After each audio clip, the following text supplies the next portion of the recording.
Hi guys, just an update. I'm helping with relief efforts, working with the Salvation Army right now. I sat down last night after we were done doing what we do and serving and stuff, and had a talk with my dad. So if you have any conspiratorial views, you need to take a look again at this flooding and maybe even the California wildfires, because where I live is the breadbasket of the world. We have some of the most fertile soil on the planet, and we grow grain for everyone.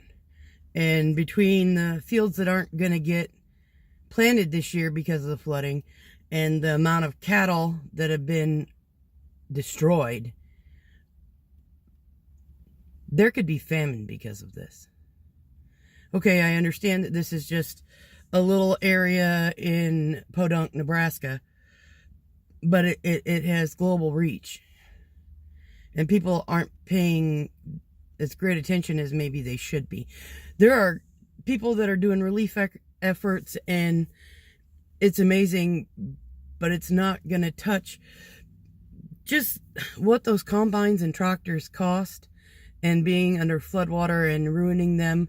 And maybe that's not covered, because there are areas here in town where all the people lost their flood insurance just a year, 6 months before all of this happened. In my father-in-law's neighborhood, he is one of the only houses that got a green tag when FEMA went through. They're inspecting, and most of those houses are red tagged, and that's the poorest section of town. Now, we're not even talking about the farmland that's just absolutely destroyed. When you sit down and think about it, it's overwhelming. So many people have just lost everything.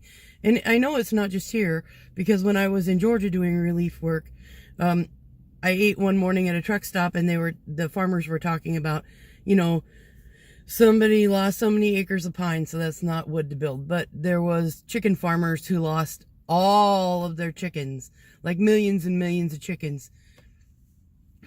And seriously, you look at all of the places that are getting hit, and it's just a lot. It's a lot to think about. So I'm going to ask again that you'd pray. I don't know how to tell you to pray. We need to have more cohesiveness. There are a lot of agendas at play, but I've seen that in a lot of different areas when I've done relief work.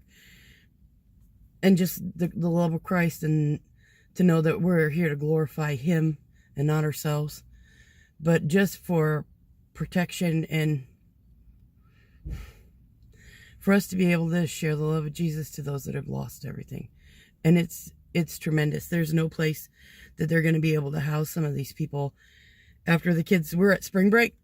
So they're housing, I don't know how many people at the junior high, and once the kids go back to school, my husband's company is taking people in. It's been amazing, because you see people outside talking to their neighbors that 6 months ago that this wouldn't be possible, or people taking distant relatives or maybe my kids' neighbors into my house along with my kids. So a town on the news, they're saying is 27,000. I would say it's over 30. But it has ballooned by about another 12,000 or more. Hotels are full. The shelters are full. These little towns around here, just gone. So please be in prayer. I love you so much. Thanks. Yeah, have a good week.